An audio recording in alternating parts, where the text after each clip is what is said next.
Hello दोस्तों। तो आपकी ज्योग्राफी के प्रीमिक्स की शुरुआत करते हैं।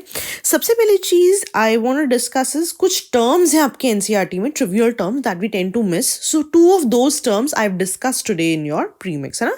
कोशिश मेरी यही रहेगी कि आगे भी ये जो ट्रिवियल फैक्ट्स हैं that we tend to miss, ये हम सभी चीज़ें डिस्कस करें। तो आपकी क्लास 12th की एनसीईआरटी में एक शब्द यूज है पॉसिबिलिज्म ह्यूमन ज्योग्राफी में, right. So what does this term possibilism means? तो पहला ऑप्शन क्या कहता है कि कल्चर वैसे तो इट इज डिटरमिन्ड कि आपके आसपास की सोशल कंडीशंस कैसी हैं, लेकिन एनवायरनमेंट भी इस पे कुछ कंस्ट्रेंट्स और लिमिटेशंस डेफिनेटली लगा सकता है। But even if there are certain conditions and limitation, culture जो है डिटरमिन होता है only by a social conditions, ठीक है। दूसरा ऑप्शन क्या कहता है कि it is just the physical environment जो कि सोसाइटीज किस तरह से होंगी इसको डिसाइड करता है, and according to the physical environment जो है ऐसी ट्रेजेक्टरीज बनती हैं जो कि सोसाइटी को किसी एक तरफ रुझान दिला देती हैं, right. This explains how the physical environment predisposes societies and this particular predisposition leads the states towards the particular development trajectories. तीसरा ऑप्शन बहुत ही सिंपल ऑप्शन है जो कहता है कि पॉसिबिलिज्म एक्सप्लोर करता है new found possibilities of the origin of the universe, और चौथा है नन ऑफ द अबव। तो टिपिकल टर्म है, अगर आपने एनसीईआरटी में पढ़ा है तो ही आपको आंसर आता होगा।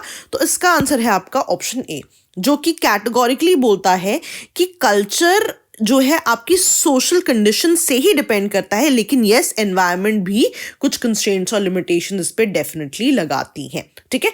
तो टर्म है ऐसा का ऐसा, आपको मतलब पता होना चाहिए। डायरेक्ट 2 मार्क्स हैं, आपने ये मिस नहीं करने हैं, ठीक है जी। चलिए अगले क्वेश्चन पे आते हैं। ये क्वेश्चन आपका यूपीएससी में एक बार पूछा भी गया है, ठीक है, तो वेरी इंपॉर्टेंट वन। तो क्वेश्चन कहता है कि हेवी सैंड माइनिंग इन रिवर बेड्स के कॉन्सिक्वेंसेस क्या है। अब ऐसे क्वेश्चंस में ध्यान देना, पॉसिबल कॉन्सिक्वेंसेस पूछे जाते हैं। आप देखोगे यूपीएससी में सॉरी कभी कभी मे नॉट ऐसे वाले टर्म्स आते हैं कि प्रोबेबल कॉन्सिक्वेंसेस क्या हो सकते हैं, ऐसे क्वेश्चंस आते हैं, ठीक है। तो अगर आप रिवर बेड्स पे हैवी सैंड माइनिंग करेंगे तो उसके क्या प्रोबेबल कॉन्सिक्वेंसेस हो सकते हैं, ठीक है। 3 ऑप्शंस है। इन रिवर बेड्स के पास सैंड माइनिंग करने से सैलिनिटी डिक्रीज होती है, ग्राउंड वाटर पोल्यूट होता है, और वाटर टेबल लोअर होता है। तो इन तीनों में से क्या ऑप्शन है? 2 मिनट के लिए पॉज कीजिए और सोचिए, और यूपीएससी के हिसाब से आपका आंसर है 2 और 3।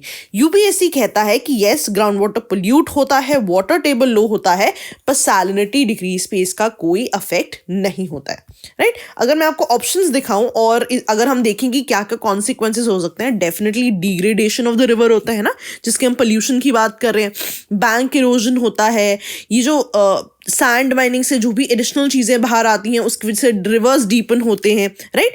और इसमें क्या होता है कि जो भी आपके रिवर्स हैं, एस्चुरीज हैं, इनमें नियर बाय सी से सलाइन वाटर इंट्रूड होता है, राइट। बेसिकली सैलिनिटी में इंक्रीज हो रहा है, बिकॉज जो आपका सॉल्ट कंटेंट है, सैलिनिटी है, राइट, वो एक्चुअली इंक्रीज होती है इससे, राइट। तो सैलिनिटी डिक्रीज होने की कहीं भी बात नहीं है। बहुत ही छोटे छोटे पॉइंट्स हैं दोस्तों, हमने ये गलत नहीं करने हैं, ठीक है जी, याद रहेगा। चलिए नेक्स्ट पॉइंट की बात करते हैं। बहुत ज़्यादा करंट अफेयर्स में था ये लास्ट ईयर, ये वाला आइलैंड चारपिया आइलैंड, ठीक है। इसे बशार चांद आइलैंड भी कहते हैं, राइट। तो लेट्स सी कि इनमें से कौन सा ऑप्शन है जो आपको चूज करना है। पहला ऑप्शन कहता है कि इट्स अ रिमोट अनइनहैबिटेड आइलैंड जो कि बे ऑफ बंगाल में है। दूसरा, ये जो आइलैंड है ये जो है हिमालयन सिल्ट की डिपोजिशन से बना हुआ है। और याद रखना कि आपसे इनकरेक्ट पूछा है, करेक्ट नहीं पूछा, ठीक है। तो 2 मिनट के लिए पॉज कीजिए, सोचिए आपने जो ये बशार चांद आइलैंड या चारपिया आइलैंड है ये किससे एसोसिएशन में सुना है, ठीक है। तो आप अगर पॉज करके सोचेंगे तो आपके दोनों ही ऑप्शंस करेक्ट हैं। तो क्योंकि इनकरेक्ट पूछा हुआ है तो दोनों में से कोई भी इनकरेक्ट नहीं है, तो आपका आंसर है नीदर 1 नॉर 2। तो रोहिंग्यास से एसोसिएटेड ये बहुत ज़्यादा न्यूज़ में था। अगर मैं आपको एग्जैक्टली इसकी पोजीशन दिखाऊं, this is where it lies in Bay of Bengal, ठीक है।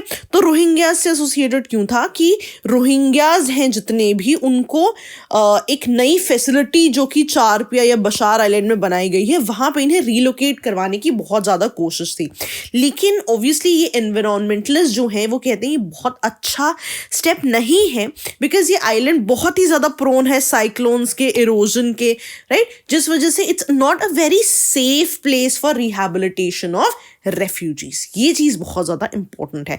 And one thing that people tend to miss, this is very important, कि ये बना किससे है, ये जब हिमालयन सिल्ट वॉश डाउन हुई फ्रॉम हिमालयाज, वहां पे इकट्ठी हुई, तब जाके ये आप जो आइलैंड है दे हैव बीन क्रिएटेड। तो ये चीज आपको डेफिनेटली पता होनी चाहिए, ठीक है जी, याद रहेगा।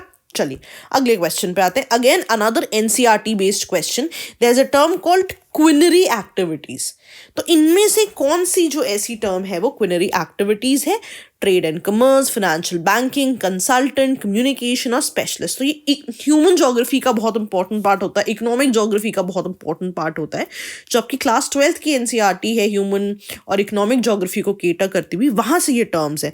तो 2 मिनट के लिए पॉज कीजिए, सोचिए कि आपने क्विनरी एक्टिविटीज से एसोसिएटेड क्या पढ़ा है, एंड इसका आंसर है आपका 3 and 5 only, consultants and specialist. अगर मैं आपको एग्जैक्ट डेफिनेशन दिखाऊं, क्विनरी एक्टिविटीज ऐसी एक्टिविटीज होती हैं जो कि किसी चीज के नए क्रिएशन पे, उसकी रीअरेंजमेंट पे, कोई न्यू आइडिया पे, डेटा इंटरप्रिटेशन पे, या कोई न्यू टेक्नोलॉजीज पे काम करने की बात होती है। अगर आपको यहाँ थोड़ा सा कंफ्यूजन हो रहा है, एनसीईआरटी में पूरा चार्ट दिया हुआ है।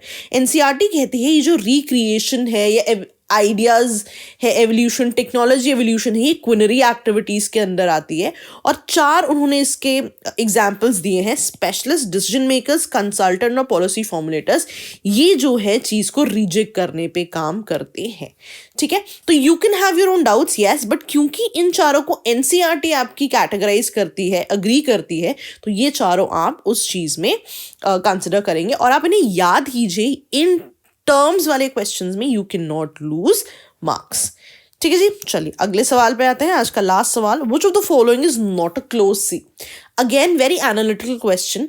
डेफिनेटली आपने इन सभी सीज के बारे में पढ़ा होगा, a lot of you would have read about कि कौन कौन सी कंट्रीज के बीच में आते हैं, but were these close seas or not, ये चीज आपको पता होनी चाहिए। तो 2 मिनट के लिए पॉज कीजिए, जस्ट इमेजिन कि आपने मैप में इन तीनों जगहों को कहाँ देखा है, Aegean Sea, Aral Sea and Red Sea, और देखिए इनमें से क्लोज सी कौन सा है, ठीक है। अब अराल सी आपको डेफिनेटली पता होना चाहिए कि अराल सी तो है ही है क्लोज सी, ठीक है जी। तो आपका आंसर क्या होगा कि जो भी सेकंड ऑप्शन ना हो उससे आपका आंसर आ जाएगा कि इन तीनों में तो 2 है ही नहीं, तो ये डायरेक्टली आपका आंसर है। This was one way of answering question. लेकिन अगर मैं आपको इनकी पोजीशंस दिखाऊं तो पोजीशन से आपको पता लग जाना चाहिए कि रेड सी अगर आप देखें, it's not a close sea. Again अगर आप अराल सी देखें, yes it is a close sea. And again the last one, Aegean Sea, Mediterranean Sea के पास आता है ये, that is also not a closed sea. तो ये छोटी छोटी चीज़ों का दोस्तों आप लोगों ने ध्यान रखना है। ऐसे क्वेश्चंस आते हैं, we can not lose marks over these easy questions, ठीक है जी। चलिए that was all from my end. You know about all our latest courses. कोई भी आपको इन्फॉर्मेशन चाहिए कोर्सेज के बारे में, you can call us at this number and somebody will help you with the same, ठीक है जी। चलिए that was all from my end. Okay दोस्तों, बाय बाय।